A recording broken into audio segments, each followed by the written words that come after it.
Bismillahirrahmanirrahim. Assalamualaikum warahmatullahi taala wabarakatuh dan selamat petang kepada semua calon-calon yang ingin menyambung pengajian di peringkat PhD.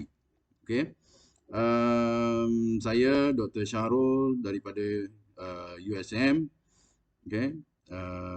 Ingin berkongsi beberapa panduan sebelum kamu mengambil keputusan untuk menyambung pengajian di peringkat yang lebih tinggi, terutamanya di peringkat PhD.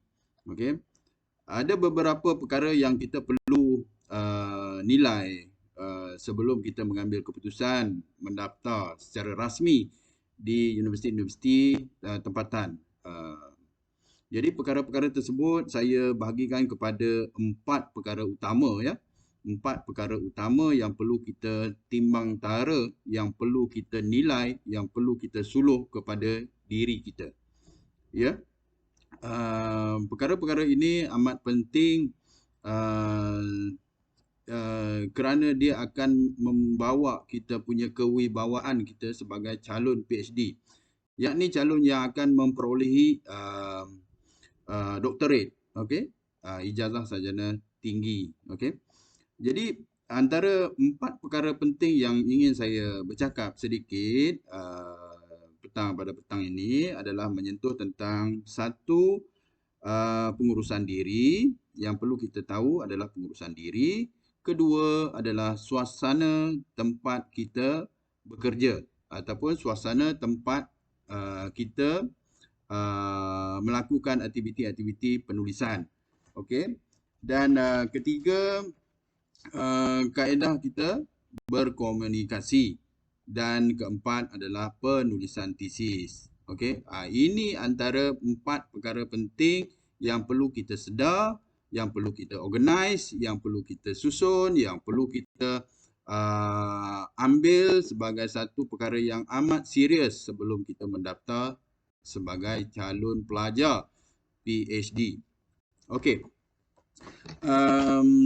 Rakaman ini tidak akan menyentuh tentang metodologi kajian ataupun kaedah-kaedah penulisan. Okey. Kerana ramai sekolah-sekolah yang pernah bercakap tentang kaedah penyelidikan, bagaimana nak melakukan kajian kualitatif, apa cabaran dalam kualitatif, kuantitatif. Okey.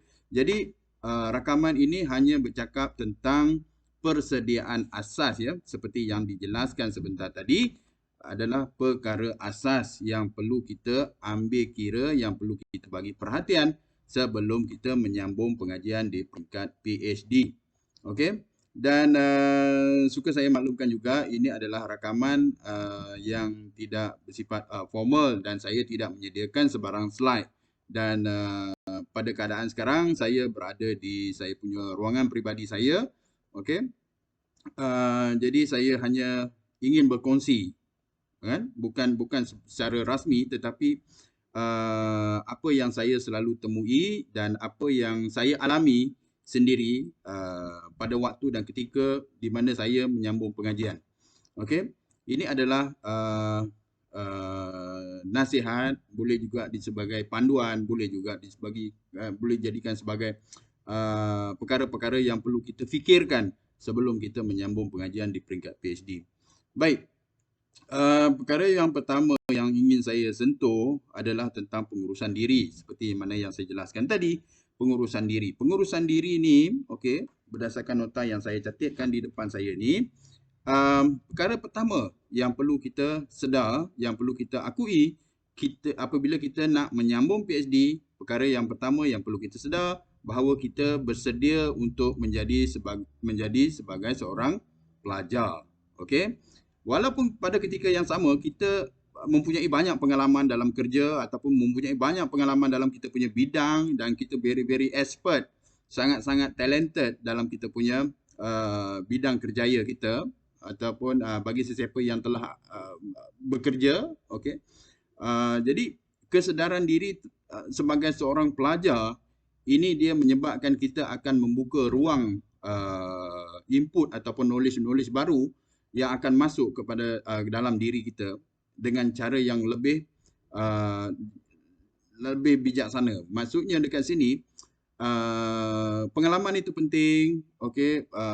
Kita punya bidang kepakaran kita itu penting, okey, untuk menambah input ataupun data-data dalam kita punya penulisan di kemudian nanti, okey. Tetapi kesedaran kita tentang bahawa kita ni adalah sebagai seorang pelajar PhD itu sangat-sangat penting. Sebab yang pernah ditemui berdasarkan daripada pengalaman juga, okey, ada calon-calon yang membawa dia punya sifat ego daripada pengalaman beliau di bidang beliau, okey, tetapi tidak boleh menerima pandangan-pandangan daripada advisor-advisor. Yang ni yang menyentuh tentang kaedah nak memperjelaskan isu-isu mengikut panduan-panduan supaya keilmuan itu, naratif keilmuan itu lebih lancar. Okey. Jadi apabila dia membawa keegoan di dalam dunia penulisan, apabila dia bertemu dengan advisor, maka ini akan menimbulkan kesukaran untuk kita ataupun untuk kita nak memperbetulkan bagaimana kaedah dia untuk melancarkan penulisan beliau. Okey, kita bukan nak usik dia punya bidang pengalaman, dia punya kepakaran dia, bukan, itu sebagai satu advantage ataupun kelebihan yang dia ada. Tetapi yang kita nak menyusun adalah kaedah bagaimana nak menulis, nak menyelidik, nak menyusun tata cara penulisan itu dengan baik. Okey? Jadi kalau kita ada kesedaran kita sebagai seorang pelajar, ini dia akan menyebabkan kita akan lebih terbuka sifat kita, diri kita, jati diri kita, dan konsep penerimaan diri kita kepada ilmu-ilmu baru dia lebih terbuka. Ini perlu ada kesedaran ini. Maksudnya kesedaran tentang diri kita sebagai seorang pelajar itu penting. Okey. Yang kedua yang saya catatkan dalam hal pengurusan diri adalah pengurusan diri melibatkan kaedah pembahagian waktu. Okey. Maksudnya dekat sini, okey, pengurusan diri juga melibatkan dengan hal-hal yang berkaitan dengan waktu. Okey. Antara waktu yang sibuk, waktu yang lapang, waktu yang santai. Okey, bila waktunya yang perlu kita melakukan aktiviti-aktiviti berkeluarga, bila waktunya kita perlu berada di dalam ruang peribadi kita untuk menjalankan tugasan-tugasan kita. Ini sangat-sangat penting sebab dia akan menimbulkan kesan agak tidak baik jika pengurusan waktu ataupun masa dan waktu ini tidak diuruskan dengan baik, dengan sempurna. Okey? Sebab dia akan mengganggu kita punya perjalanan penulisan nanti selepas kita mendaftar diri secara rasmi di pusat pengajian mana-mana. Okey? Dan apa nasihat lagi berkenaan dengan perkara asas ini adalah pembahagian waktu secara sistematik antara kehendak atau keperluan diri, keluarga dan juga emosi. Of course, tiap-tiap orang mempunyai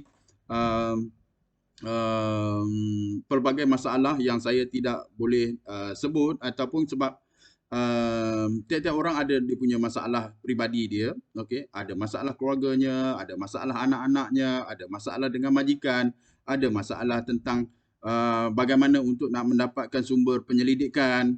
Okey, jadi pastikan kesedaran tentang pembahagian masa yang sistematik ini perlu dimanagekan dengan lebih baik. Kan? Kalau kita bercakap tentang hal baik-baik, jadi bagaimana? Jadi maksudnya dekat sini, kekuatan emosi kita, kekuatan emosi itu sangat penting supaya kita tak breakdown, supaya kita tidak lemah, supaya kita tidak tiba-tiba hilang arah, hilang punca. Okey? Jadi kat sini, pengurusan masa yang sistematik itu juga menyebabkan kita sentiasa istiqamah ataupun kajian kita berjalan secara sistematik, akan berjalan dengan sistematik. Jadi pastikan kita mempunyai tentatif ataupun jadual-jadual khusus yang perlu kita ikuti sepanjang tempoh penyelidikan ataupun sepanjang tempoh pengajian itu berlangsung. Okey? Itu antara perkara-perkara asas yang penting yang perlu kita ambil perhatian. Baik, yang seterusnya buatkan jadual perancangan. buatkan jadual perancangan penyelidikan ini seperti mana yang selalu di mana-mana universiti pernah gariskan tentang bagaimana perjalanan penyelidikan anda daripada mula hingga ke tamat. Jadi bulan pertama, 3 bulan yang pertama, 3 bulan yang kedua, ada yang membahagikan di antara bulan-bulan. Bulan pertama maksudnya sebulan, sebulan, okey. Hinggalah genap basicnya 3 tahun, okey. Ada yang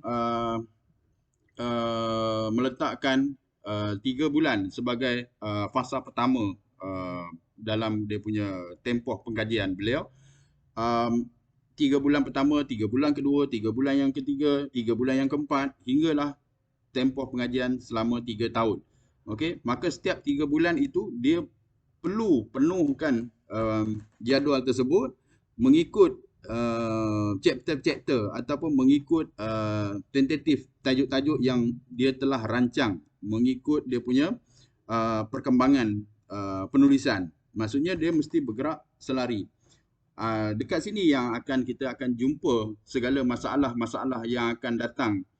Dia akan hadir di antara waktu-waktu ataupun di antara pecahan-pecahan waktu yang kita telah tetapkan tadi itu, 3 bulan pertama, 3 bulan kedua, 3 bulan ketiga. Pada 3 bulan pertama misalnya perjalanan penyelidikan beliau ataupun calon itu sangat-sangat lancar. Kemudian apabila perjalanan di fasa yang kedua, okey, di fasa yang kedua, contohnya untuk nak mendapatkan literature review, maka perjalanan dia terganggu dengan emosi. Tiba-tiba berlaku kes-kes tertentu yang tidak boleh dijangka. Okey. Jadi bagaimana untuk kita nak berhadapan dengan perancangan yang telah kita buat sebelum ini dengan kehadiran kes-kes tertentu yang mengganggu kita punya emosi diri. Jadi perkara-perkara ini perlulah bersedia dengan sebarang kemungkinan-kemungkinan yang akan hadir dan akan mengganggu kita punya perjalanan pengajian ataupun perjalanan pembelajaran kita, terutamanya dalam kaedah kita nak menyelesaikan penulisan kita. Okey. Jadi kemungkinan-kemungkinan perkara-perkara yang di luar jangka itu memang kita tidak boleh nak menggariskan sesuatu mengikut apa yang kita jangkakan. Misalnya akan ada keluarga, ahli keluarga yang meninggal, maka dia memberi impak kepada kita secara emosinya. Ada isteri yang meninggal, ada suami yang meninggal, ada anak yang kemalangan dan meninggal.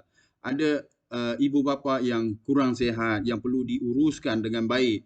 Ada yang berlaku masalah rumah tangga, okey, hingga melibatkan mahkamah misalnya. Ini antara kes-kes yang agak normal yang selalu saya temui. Maka perkara-perkara ini bagi calon-calon yang ingin menyambung PhD, terutamanya yang sudah berkerjaya dan berkeluarga, perkara-perkara asas ini perlu dipertimbangkan.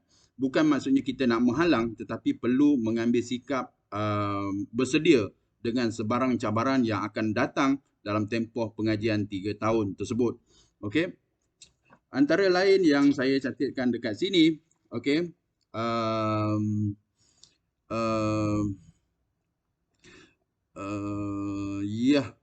pengurusan keluarga. Okey, pengurusan emosi keluarga. Pengurusan emosi keluarga ya. Pengurusan emosi keluarga ini sangat-sangat penting sebab bagi calon-calon PhD, baik isteri, okey, baik suami yang ingin menyambung pengajian, pastikan emosi pasangan anda, okey, dan anak-anak terjaga. Okey, semua keperluan-keperluan asas mereka jangan tercicir. Okey, sebab apa yang saya kata macam ni? Sebab berlaku kadang-kadang kes-kes penceraian disebabkan calon-calon ini sama ada suami ataupun isteri yang menyambung pengajian tetapi dia mula cuai dengan perhatian kepada pasangan masing-masing dan ataupun kepada anak-anak hingga menimbulkan masalah keluarga. Okey. Jadi secara biasanya kalau kita sedar jika kita memenuhi keperluan emosi ahli-ahli keluarga kita yang hampir dengan kita yang yang hari-hari berhadapan dengan kita. Kalau kita penuhkan dia orang punya tuntutan emosi, beri dia orang apa yang dia orang perlukan sebagaimana yang kita mampu, okey. Pastikan mereka berada dalam keadaan yang sentiasa gembira, tenang hati, maka sedikit sebanyak kesan-kesan tersebut akan memberi impak kepada diri kita sebagai calon PhD untuk menulis, untuk mengkaji, untuk menelaah, yakni dia memerlukan waktu-waktu tertentu sebagai kita dalam ruangan peribadi kita untuk menulis, jadi dia lebih lancar. Ini antara tip-tip asas yang sangat-sangat perlu diberi perhatian kepada calon-calon yang ingin menyambung pengajian di peringkat PhD. Okey, pastikan emosi kalau anak-anak tiba-tiba dalam tempoh kita menyambung, tiba-tiba ada anak-anak sekolah yang exam, okey. Jadi kadang-kadang ialah kita perlu beri perhatian kepada mereka.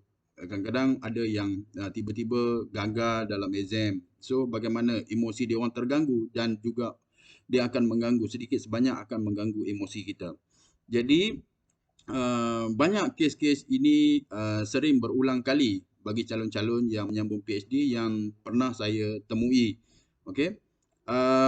Dalam masa yang sama, jadi apa yang perlu kita tahu dekat sini, apa perlu yang kita ambil pengajaran dekat sini, perkara yang paling besar adalah pastikan pengurusan diri ataupun pengurusan emosi yang membabitkan orang yang berada di sekeliling kita itu gembira, tenang dan mereka juga akan memahami keadaan kita, keadaan diri kita yang sedang menyambung pengajian di peringkat PhD. Maka sokongan itu hadir sama ada secara langsung ataupun tidak langsung berdasarkan pemerhatian kita terhadap mereka. Apabila mereka gembira, kita lihat, okey, maka dia juga memberi input positif kepada diri kita dan ketenangan itu akan hadir untuk lebih lancar kita menulis. Okey. Baik, untuk sesi yang pertama ini saya hanya bercakap tentang pengurusan diri sebelum kita menyambung pengajian di peringkat PhD. InsyaAllah saya akan hadir lagi untuk perkara yang kedua, iaitu suasana tempat bekerja. Dan terima kasih. InsyaAllah jumpa lagi. Bye-bye.